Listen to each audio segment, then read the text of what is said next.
Okay, and we are live. Good evening, gentlemen. Good evening, anybody or everybody who's watching to a Friday night. I previously called it to Amin and Colin as an emergency live stream. We kind of sort of decided to put this together a few hours ago. And so hopefully, we'll get some people to come on and see. And if not, you can watch the replay. And if you're watching the replay, welcome. Anyway, guys, happy Friday. How are you guys doing tonight? Amin, how you doing? And what do you got on wrist, man? Doing well. Glad it's Friday. I've got a Seiko SPB 147. Awesome. And guys, if you're not familiar with Amin's channel, please go to Amin Reviews on YouTube. He's got a great channel, great collection, great perspective. Yeah, awesome stuff. And then Colin from Canada. Hey, Colin. Canada, yeah. Yeah, you guys will hear it in my voice probably. How you doing, man? And what do you got on wrist? I'm doing good. Let's see. I got my Omega Speedmaster Apollo 8 Dark Side of the Moon. Here, I'll show the back because the back's pretty. Awesome. Yeah. Awesome. Beautiful watch. And you can follow Colin at winding watches _ winding _ watches on Instagram. Yeah, and I'm wearing my my blue BB58. It's kind of related to the topic initially tonight. And guys who are watching in the comments, please let us know what you're wearing. We'd love to hear what you guys have on wrist. And as we discuss the topic tonight of Homage Watches, would love to hear your feedback and your thoughts because this is a very dicey, divisive topic. I rarely encounter anybody who is like, you either feel very strongly about them or you feel strongly about them one way or the other, right? You either love them or hate them. At least that's been my experience. I don't know what you guys have experienced. So earlier today, I was perusing online and I saw somebody post a Steinhardt on, I forget which Facebook page. And it was, we know Steinhardt as making Homage watches, pretty much. I don't know anything in their catalog that is sort of unique styling. I could be wrong. But from my experience with the Steinhardt and looking at Steinhardt watches and whatnot, they've all been homages, and particularly Rolex homages, right? So they have, I saw today, a snowflake, a blue sub snowflake homage Tudor. And, that kind of hit me in a wrong way today. I understand why homages are popular. I don't have a problem. I bought homage watches before in the past, and I currently have one right now, and I'll get into that a little bit later. And it is a Steinhardt, but this one really rubbed me the wrong way today. And I'll pull it up here so you guys can take a look. Just bear with me and just if you guys can give me some feedback when you see it and let me know that you can see it. Yep. Okay. So on Nomon, it looks like Nomon, who does, I guess they're an authorized dealer for Steinhardt, has partnered with Steinhardt in this release here. You can see the Nomon on the dial. And, it looks exactly to me like in 1970s blue Steinhardt Submariner. No mistake about it, right? Yeah. And I'm sorry, go ahead. Maybe a little bit extra yellow patina. Yeah. And a little more blue. Bright blue. Yeah. Otherwise, straight up. Straight up, right? And the couple things on the surface that bother me, you got I know they listed here as having a 300-meter water resistance, but actually on the dial, I'm not sure why this is not letting me scroll down here further. On the dial, or here they say it's 100 meter, but if you go down here, for some reason I can't, it's not letting me go down over here. Anyway, just take my word for it on the water resistance that you see down over here. Mhm. Here it goes. It says 300 meters. So, maybe that's just a mistake. And you got a domed Hesalite crystal. So trying to further that vintage look, you don't have a sapphire crystal. And it is limited, it appears, to 200 pieces. So what? And you're looking at a price of $569. One thing, can I jump in for 1 second? Absolutely. Absolutely. Yeah, so Steinhardt, one thing that they do is they jump right on an opportunity really, really fast. And, Orange Hand just made the comment, he's joking that this is the watch Tudor should have put out this year. And a lot of people, when they saw the Blue Bay 58 come out, were saying, oh, if it had had the snowflake dial, it would have been perfect.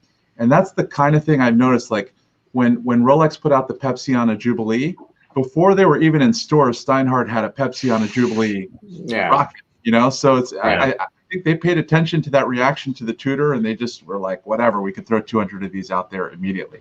Yeah. And good for Steinhardt in that aspect. They know what people want, or some people want, right? But this I don't know. I'm just so upset about this piece. It's just like to me it's just highway robbery, of the style and styling, and then it's made me rethink, how I feel about homage watches, and why am I okay with certain homage watches, certain Steinhardt homage watches, but this one is bothering me so much. So, while I'm still formulating those thoughts in my head, Amin, Colin, jump in. Let me know what you guys feel. I was going to say, why is it this one that bothers you so much? This is nothing new to Steinhardt. They've ripped off all kinds of different watches. I mean, there's already a Kermit, or maybe there always was. I don't pay too much attention to them, to be honest. But I know after the Kermit came out, some posts I had seen saying, oh, this is how Rolex should have did the color of the bezel, and they'd show the Steinhardt version, right? And it's... I think one thing I can see that's different is, Rolex is so much the leader and so copied by everybody that when people copy them, it's sort of like they're just one of a million people copying them. But this time, Steinhardt went after someone else. I mean, that's one way in which it's a little different. I mean, the snowflake hands make it undeniable that it's a ripoff, right? I mean, it's no one else has that. But if you make a Pepsi that has Mercedes hands, it's similar. True. I don't think of. So you said most people hate or love homage watches, and I do see most people fall in that category. I don't hate or love them. And the intellectual property ripoff doesn't bother me as much. It's just that I value originality a lot.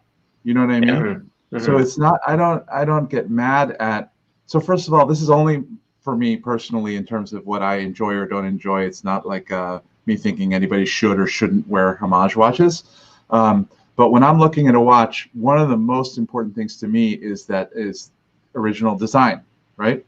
And so it's not that they're ripping off somebody's thing. For me, it's that they didn't put any effort in to make an original design. And sometimes people go, everything's been done already, after hundreds of years of, 100 years of watches, there's no original designs. But we see that that's false, right? Yeah. Zelos puts out original designs. Yeah. Bulgari at the high end puts out original designs. So all kinds of Kickstarters put out original designs. A bunch honestly, of Kickstarters do it, right? Yeah. But this one really hit a nerve with you, so I find that interesting. Yeah.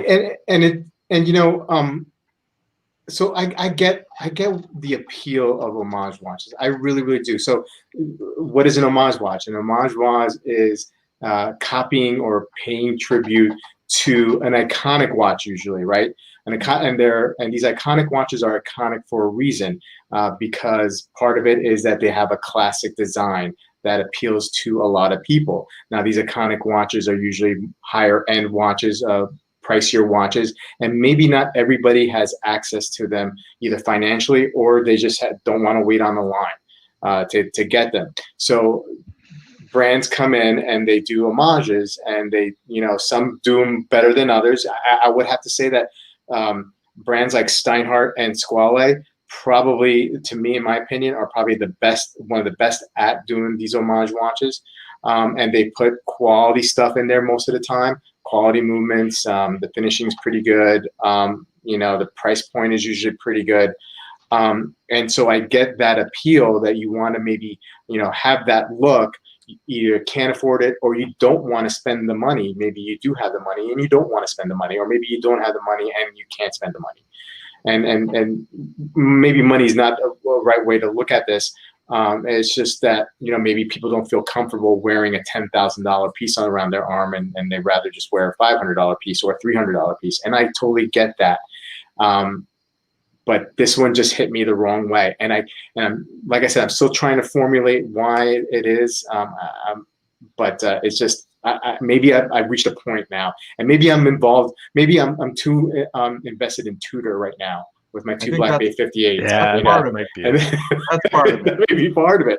So I'm a hypocrite. I get it. No, it's not a hypocrite. We all have some of these kinds of visceral reactions.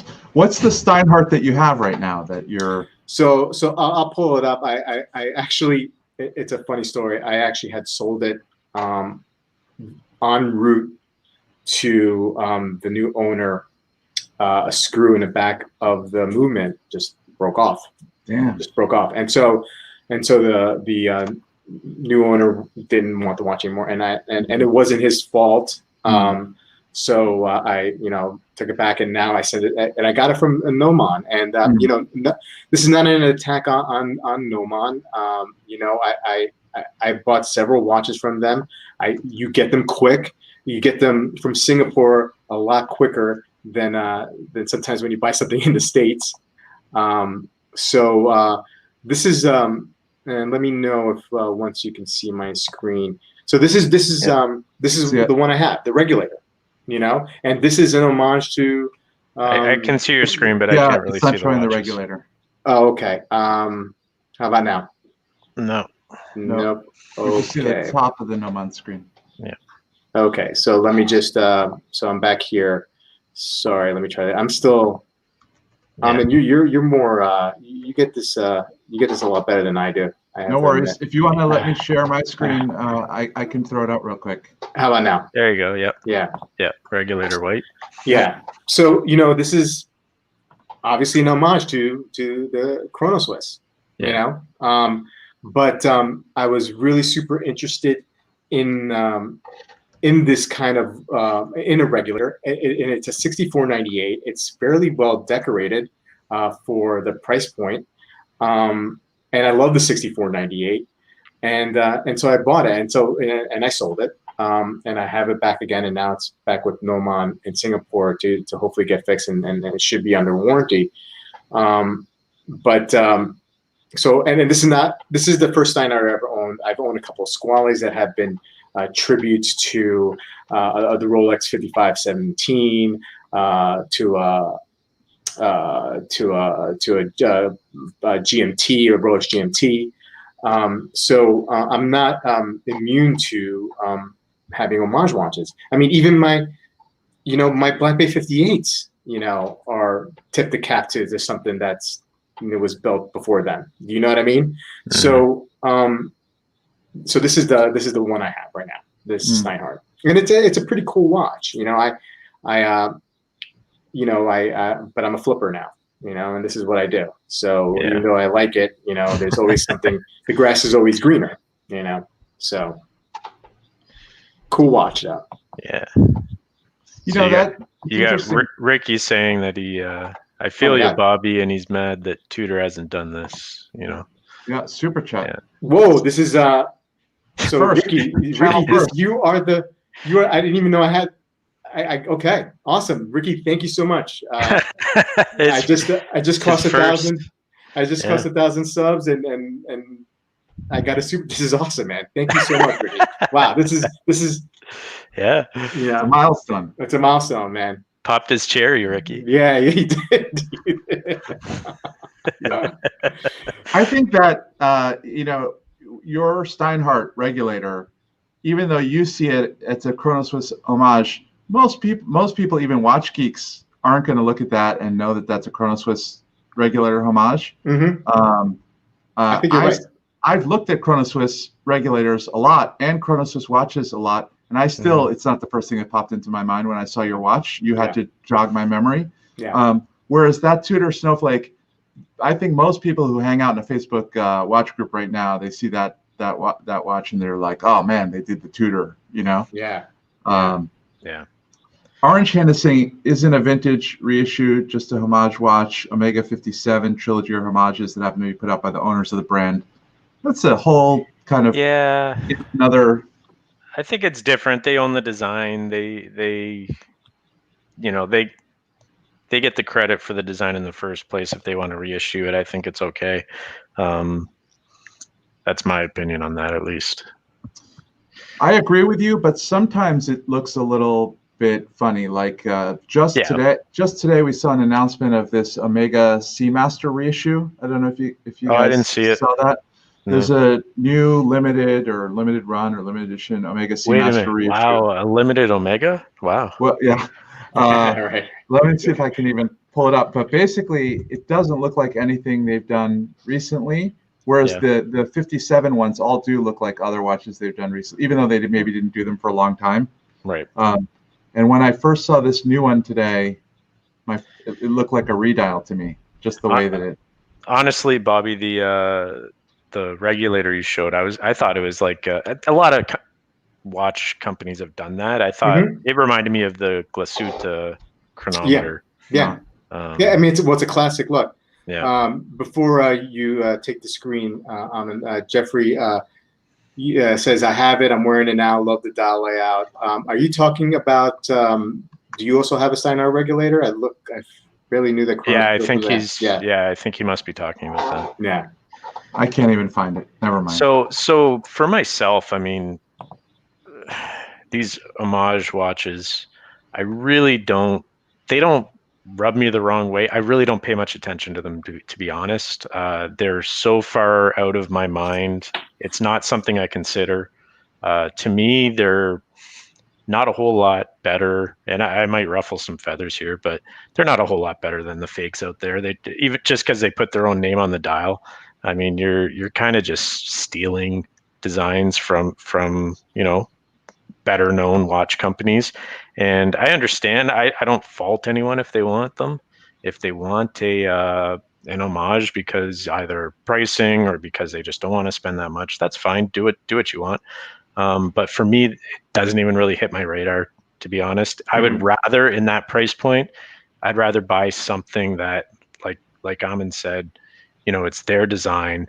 It's like a Seiko. You could buy a Seiko for that. You could buy even some of these, little, like an Autodromo. You could buy a Baltic. You could buy like all these little Helios in the same. Yeah, Zelos. You can buy these micro brands that have their own designs with good movements, with good finishing, and it's not a ripoff. So that's where I'd rather go with my money. And I've done it in the past. But for me, an homage is just, you're just cashing in on the popularity of someone else. So. And Michael, how about some sub $300 watch chat? Yeah, there's a lot of great watches at that $300 price range. Speaking of a watch that I reviewed recently, a combat sub, Glycine, for just over $300. I think it was on Yoma's shop a couple weeks ago for some special. I don't think it was Labor Day, but it's pre-Labor Day, or it was like a school special. They're always that price, honestly. Yeah, exactly. Well, exactly. But I mean, like an ETA 2824. Yeah. A workhorse Swiss movement. I like their design, actually. I looked at those a lot. Like a couple years ago, I was considering a Glycine Airman. Yeah. Because for the price, I mean, the brand is kind of cheapened as someone bought them. I forget who bought them. Invicta, right? Did Invicta buy them?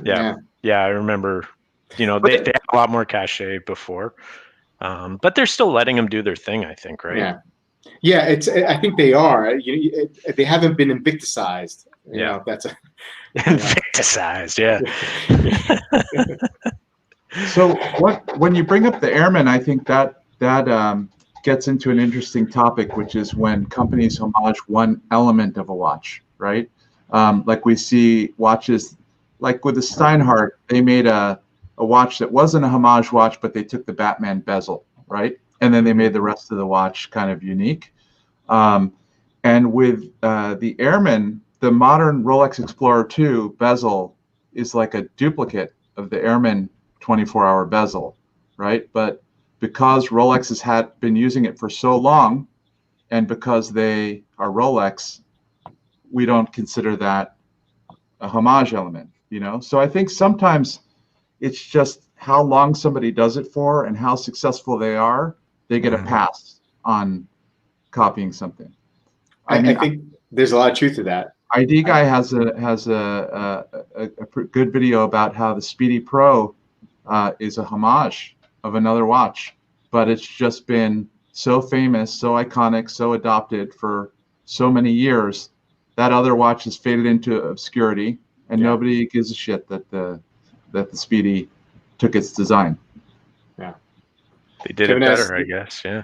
Kevin asked the Zelos Titanium is under 400. Yeah, I just picked one up and I got mine the other day. You know, Zelos is like one of those brands that in this sub, let's just put a number on it, 1,000 range. Yeah. That I feel like everybody, I mean, like they're knocking it out of the park. You know. They're doing a good job. They market well. They do these releases. Short run releases, you know, on some of their models, and it's great. Yeah. Random Rob just looked at my watches. Huge gap for the 500 and less watch. Basically none. Then I have some world timers. I am finding less must-have watches in the 300 range. Yeah. But you still can find original designs. Yeah. You know, like. Citizen Nighthawks are original, and they're well under $300, right? Yeah. There's you don't have to go homage route when you're going sub 500 at all. A lot of people seem to be pointing out, you know, that a lot of big watch companies rip off things from other big watch companies, and yes, that's true. And honestly, that rubs me the wrong way too. Like the Omega release, that the Yachtmaster rip off. I mean, I hated that. That was. To me, that's like, oh, look, the blue Yachtmaster is popular. Let's throw the same bezel on our Seamaster. Right. And to me, that's just cheap. I mean, a lot of people liked it. You go on the Omega forums and everyone's like, oh, I want that so bad. But to me, it was just like a no thought, a lazy ripoff. And so other watch companies do it, and you don't have to like it. Orange Hand's making the point that Rolex took the Daytona bezel from the Omega, and I think that's another case where if that's what happened, the thing Rolex does with it is they stick with it for so long, right? And then their watch is so popular, right? If Omega sticks with that. If you want a tachymeter, though, like, I mean, what are you going to do? Well, if you pull up the original Glycine Airman and the Explorer 2, it's not just that they took a 24-hour bezel, but they took a 24-hour steel bezel with the exact same arrow shape in between each of the numbers, black. I mean, they anything that they made that was even slightly different about it, in subsequent revisions, they made it even more like the Glycine. I think, again, it's just that they're Rolex and they did it for so long that people don't notice it. Jeffrey's chiming in. Should I make sure the Zin 104 isn't an homage before I pick it up, or no? No, it's or not just by like I think Jeffrey's kind of being a little funny here. Yeah. Look, I mean, not saying that. I mean, I just this one rubbed me the wrong way. I think people are getting a little too abstract in the idea of an homage. I mean, the Steinhardt you brought up, that's a like one look at it, if you've been around watches for a little bit of time, you look at it and you're like, that's a ripoff of the Snowflake, right? That's an obvious ripoff. Yeah. I mean, if you look at a Zen 104, maybe he's being funny, but but it's not an obvious ripoff of anything. They've changed enough of it, and you know, Zen does a nice job with it. So yeah, no, Zen 104 is a classic. Actually, Random Rob just reviewed a white one, white dial one today. Yeah, the white's sweet. Yeah, the white sweet. I got to review a black dial one from Chris from the Watch Lounge, and I didn't want to return it. You know, and the reason why and the Guinot is hopefully coming in the next like week or two. One of the main reasons why I picked this Guinot that I picked was because of the syringe style hands that were just a spitting image of the Zen 104. And so it made it really, really easy for me, you know? Yeah. I mean, I love a syringe hand, but again, there's an example. A lot of companies use those syringe style hands. Hamilton, I had a Hamilton that had those, you know, Zen uses them. You just said, Guinot has it. It's a common thing, right? You're going to get some overlap there. On things like hands or on a bezel. It's when you actually take multiple parts of it and it just becomes unmistakable to me, where it's just like, okay, I'm done with you, you know? Yeah, I agree with Nick. Yeah, Nick brings up a good point here. I think I would make a big distinction between a homage and a fake, because for a couple of reasons. One is that, you know, fakes are really designed to deceive. Right. I mean, that's sort of the point, if they actually put Rolex on it. And they also, most of the fakes, they really don't care about the reliability or the innards or the waterproofness or any of those things. It's like it's designed to be just a shit. They're trying to trick you. That looks exactly like a Rolex. And a Steinhardt is gonna also work as a tool watch, right? You're gonna be able to wear it and do all the things you want to do with it, and they're well-made watches. Can I share a screen here? Absolutely. Quick, yeah, absolutely. This is we got so this is something I just thought is interesting. Oh, you got another super chat, buddy. Hold on 1 second. Yeah, I think I saw. Jesus, Ricky, thank you. Ricky, man. Whoa. He's giving you enough to buy the Steinhardt. Glad to know I was your first. I met with watch friends from New York and PA. I'm from New Jersey, and I will let you know next time we do something awesome. Ricky, I'm not sure if you know that I'm from New Jersey as well. You probably, I think that's where you're getting at. And I actually lived close to the PA border.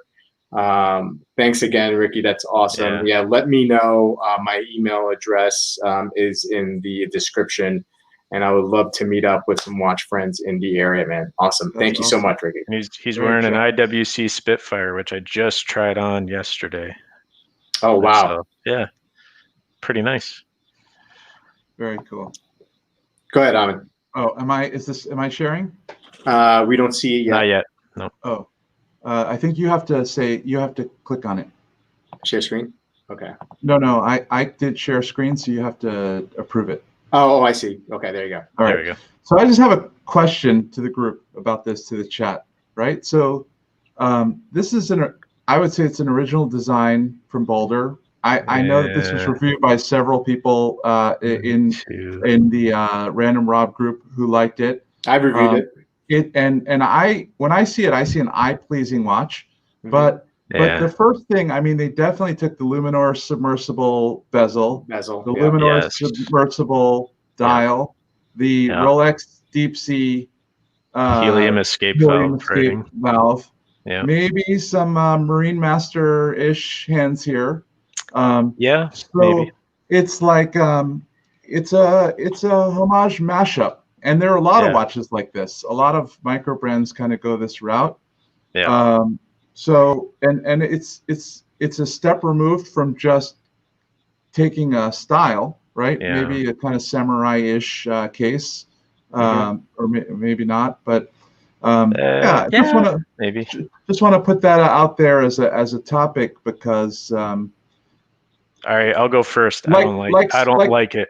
Like Spinnaker taking a 50 fathoms bezel, right? And mashing it with some other kind of Yeah, element.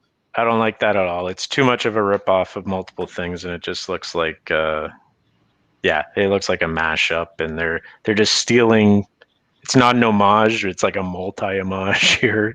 There's maybe a few original things to it, but honestly, it's yeah, I don't really like it. The only multi-homage watch I like is the Moser with like 20 different That's a joke. things. That's Yeah, a, it was a joke. It was a joke, but yeah. I got a chance to review that watch. I actually did enjoy it. It was I don't know. It was like you said, like a mashup of a lot of different watches that I didn't even see it anymore after a while. I mean, the only thing that was pronounced to me always was the bezel, similar being to the Rolex submersible. I mean, the Panerai submersible. But it was a fine watch. It was bronze. It looked pretty cool. It was the first time I actually really had to handle the bronze watch. It was big, but on my 6 3/4 inch wrist, it was actually a great size. It fit perfectly. I didn't have a problem with it. But I like I said, I typically don't have too many issues with homage watches. It's just that the specific Tudor one over here. Let's see, Squatch has become has an homage and an original, and they do a little bit of both, right? Because I think somebody asked if Squale is an homage brand. Squale does have it has their homage watches, and they have their original stuff. Like the Steinhardt too, but maybe less so. Right? Less so, right? I mean, because like even their original stuff is usually got some mashup homage elements to it. Yeah. So I'll be the snob in the group here, and I'm sorry to your viewers here, but if you're going to homage some of it, I'm done with you. If you have original stuff, your whole catalog's done to me. Well, Seiko's out for you then, because they got some homage stuff. Like what? They got some. If you look in their catalog, they got some Mercedes hand sub alikes. Oh, geez, if I got a month, I'll go through their whole catalog. and they've had some. I think they've had some Datejust alike stuff too. Yeah, they have. Yeah. Maybe it's if a certain percentage of your catalog is homages. Yeah, I mean, if there's only one or a few coincidences, then maybe you get the benefit of the doubt, I guess. But if there's blatant ripoffs and many of them, then that's probably where I go. Yeah, I'm not even looking at you anymore. Yeah. So I like the design of some Squales, and yes, I'm not against that kind of mashup homage either, Rob. It's just yeah. It eats at me a little bit, but I'm not. It's not like I think it's wrong, you know. Just so Random Rob does say that Seiko has some homage hard. Yeah. Omega, Rolex, and even some heavy hitters. Okay. Well, don't they have a Seiko 5 that's like a 50 fathoms, and they go to 5 fathoms? You know. Well, that one. Yeah, that was kind of nicknamed. You have to mod it to make it look like. Yeah. You got to mod it. It has some slight resemblance, but it's pretty far from a 50 fathoms in its original form. Yeah. You know, it has a glassy kind of bezel, but it's totally different. The there's certain watches that they take one thing that's just exactly like a watch, right? Like some spinnakers have actually the 50 fathoms bezel. Yeah, I'll pull that one up. But then the dial's different. Yeah, just like that Boulder with that's a submersible bezel. Like there's no mistake. Like. Yeah. Let me pull up that. See if I can get it over here. I've seen some people say that wearing a homage watch is a way of testing out whether they want to buy the real thing. Yeah, maybe. I don't know. I don't know. Drive. Honestly, I feel like there's so much. Just bear with me, guys. So much margin for error. Like the smallest thing to me can put me off of a watch. So unless it's, I mean, honestly, a fake might be a better way to test drive a watch, to tell you the truth, which I wouldn't do. But an homage, I mean, the case might be different, size, the thickness might be different. It might fit differently. So I'm not sure if I would. Maybe there are some out there that are basically the exact replica. just a different name on the dial. Mm. All right, I'm pulling it up right now. Sorry, I'm a little late to the party with that one. What are you writing the HTML? What's going on there? I could probably write HTML faster than I can type. You guys can see it? Yeah. Yeah. Oh yeah, that's 50 fathoms bezel for sure. Bezel. Yeah. With well, what else do we have? I guess their own dial, pretty much. Yeah. The I mean, maybe a single line red kind of deal, but one other interesting thing in the watch community is that some homages seem to get a total pass. Like there's a Daytona homage, there's a Paul Newman Daytona homage that people just give a total pass to. isn't that a Gano or Gino? Maybe that's it. Or it starts with a G. I remember seeing it once on Delray. Didn't Delray have it on? Delray was selling one. I saw it on a Hodinkee talking watches. Talking watches with, too. That's what I mean. Some Hollywood guy. I forget his name. Yeah, I saw that too. Was it Keenan something? Yeah, that's right. Yeah. And I think that's really weird too. That Gevril. Yeah, Gevril. that's what it was. Thanks, Gevril. And approved Kevin homage. S is on the ball, man. Yeah. No, he usually is. Gevril No, he is. He's awesome. He's awesome on the live chat. Gevril Tribeca. There you go. Yeah, it looks like the Paul Newman, right? Like, why would one homage get a pass? I mean, not that I'm against them all, but what's the difference? I think those were a limited edition, right? Which I guess this Steinhardt is. So it's Steinhardt. Yeah. I mean, I wouldn't buy it personally, but yeah, it's like expensive, dude. Yeah, I believe it is. It was $5,000 or $6,000. I recall. Seriously? Yeah. I mean, Delray. Federico was saying. Yeah, I mean, for some reason that one I think is a hot commodity for some reason, but maybe it's just really well built and it's such a good replica or homage, I guess you could call it. The Hodinkee crowd decided that one is a cool homage. Yeah, of course. So what are certain John Mayer has one. That's the explanation. Right. No way John Mayer has one. I think I actually saw that he's too. He's got the real deal like 10 times over. There's no way he's got that. I think I saw that too. Really? Maybe that's what he wears when he's gonna pass out in a hotel and let the cleaning people steal it. He plays with like an Aquanaut on. You know what I mean? Like he plays with everything. Yeah.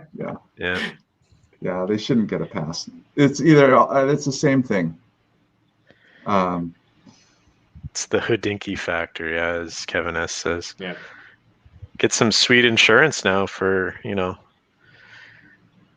triple the price if you want. When I first got into the hobby, I almost bought myself a Steinhardt mil-sub homage. It was one of the first ones that really caught my eye. Mm-hmm. And I think that definitely homaging something that doesn't exist anymore in the wild, or at least one that you'll never see, to me felt a little different than homaging like the current Rolex Submariner, And I sent a watch around for a tour, which is an IWC Mark 11 homage, sterile homage, and that's an interesting one because these old military watches, they weren't just made by one company. They were made to a spec, right? So the British Ministry of Defense would say, the Mark 11 models can be made by anybody, but it has to have this design. Just like the sterile Fliegers, like the Type A and Type B Fliegers from the German Air Force, that when you make a homage to those now, you're not like homaging one watch. You're homaging like a specification. And that seems to me a little more of a pass there, at least for me. Right? Like there's so many. Yeah. If what's that strap company? They make Fliegers. Gecko. Watch Gecko. Yeah. Right. So like they never made German Flieger watches, right? That's not their. But when they came out with a Flieger watch. Everyone makes that Flieger watch. Because everybody makes that Flieger watch, right? So it's a homage, but it's kind of an open source homage. That's actually an interesting question because, like, everyone makes that thing. So which one are you allowed to buy and not fall under the Homage trap? Like, can you buy the Stova? Can you buy the Stova? Is that the one you can buy? Oh, they're original. They're one of the original 5. Is that the only one you can buy? I think you can buy Korean, Chinese. There's tons of Watch them. Gecko. Yeah. Because to me, that's an open source. That's been opened up. Yeah. So those old military watches, I think, are that way. Yeah. K9 Cardio Company. Sorry, I'm going to hijack your no live stream here a bit about the Hodinkee insurance. He said adding it to the home policy is way cheaper, and I agree with that. What people are missing, though, is that if you're like me and maybe Rob and others who kind of have a fluid collection, you kind of get them in, you get them out, and some of the values of them change frequently. Hodinkee really is filling a void here. They are making it easy to move things in, move things out, to get the true market value, to not have to get appraisals. Yes, they're charging you an arm and a leg, but they did see a gap and they're filling it. But it's really an arm or a leg. Like, it's like you could buy a watch instead in a couple of years if you just keep your shit safe. I totally get it, but I believe that they are filling a void. And, do they throw in the travel clock, Joe? Did they already make that joke or no? All right. Yeah. Anyway, sorry. So, guys, so what else? I mean, like, somebody brought up, there's a lot of, models that get a pass. Any other models that you can think of? Any other brands that are out there that we can think of? I think Orange Hand makes a good point. The Patek Pilot Calatrava, you could say, is an homage. To what? You could, well, in a way, it's after Zenith had a lot of successes when that thing appeared. Even if Patek can go back and find something, remotely like that in their back catalog, they weren't pulling it out. And then Moser, after Patek had success with their Pilot Calatrava, Moser was like, "Oh, we found one in our back catalog." Oh, I'm such a hypocrite then, because I'm sitting here thinking about the Moser Heritage Center. You're really considering it, yeah. And but at the same time, I've kind of been like, why wouldn't I just buy the Zenith Pilot? It's a lot cheaper and it's, still really nice, and it's interesting. And Moser does have one of those in the back catalog, but and one interesting thing is you don't know who copied who back then. A lot of the watch history is totally obscure. I was going back to see like where the dots and dashes, the dots and triangles on a Submariner and the 50 Fathoms, what's the first watch that had those kinds of dots and rectangles on it? And the oldest one I can find is like a 1937 Panerai, where Panerai did the dial and Rolex did the case and the movement. But who knows? That's really cool. Yeah. Who knows what came before that? And it's just a lot of people say the 50 Fathoms is kind of the original, right? Right. Well, the year before that, Rolex had a turnograph with that kind of dot rectangle pattern on the dial. So, but I guess one of the things is that when you go back 50, 60 years, who copied who doesn't matter to us anymore, Kevin S. has a good point. A lot of them were mil-spec, right? So mil-spec, they basically went to a whole bunch of companies and they basically said, here's the design, make them. Yeah. You could collect the dirty dozen and, they're all the same, just, a different brand. But who knows what Rolex copied in the 1950s? Oh, I'm sure he copied a bunch of stuff. Mm-hmm. Yeah. California dial. Ooh. First California dial? I read about that, but I don't know. Was it Panerai? I'm not sure. Was it Panerai? It could be. History of the California dial. He's so fast. I'm not familiar with, all these homage brands. But yeah, I'd rather see people spend their money on some good micro brands, honestly, if they're in that price range, or there's some good inexpensive watches out there that you can get that I think are original enough and are interesting. Rolex, 1934. Rolex started with the California? Looks that way. Rolex and Panerai did them in the 30s. but maybe Rolex first. Every non-Breguet with Breguet Breguet numerals. handles. Oh, how could you not copy the Breguet numeral though? Or Gorgeous. Or Breguet hands. Right, right. Yeah. And And everyone's got the Apple hands now too, like all these Mhm. high end, like Kari Voutilainen and Jurgensen, Urban yeah. Jurgensen, and all these high end brands with guilloche dials and all that. They all kind of have those hands. And certain ones get a pass, right? I mean, we see it even Yeah. at the ultra high end. If Kari was working at Urban Jurgensen and then left, and now he's doing Apple hands on is that a pass, or did he invent it while he was at? I mean, I don't know. Is he the one who made it happen at Urban Jurgensen, or is he getting a pass? No one will look into Kari too closely, I think. But there's a lot of things that people bring up where it's like, makes you think. Yeah. Well, guys, so I mean, I don't know if I'm like out of my mind getting so upset about this one, especially with my track history of like, being okay with Homage watches. I think you should be upset about this one. I think it's a blatant ripoff. It's shameless, and it is a particularly shameless one. Yeah.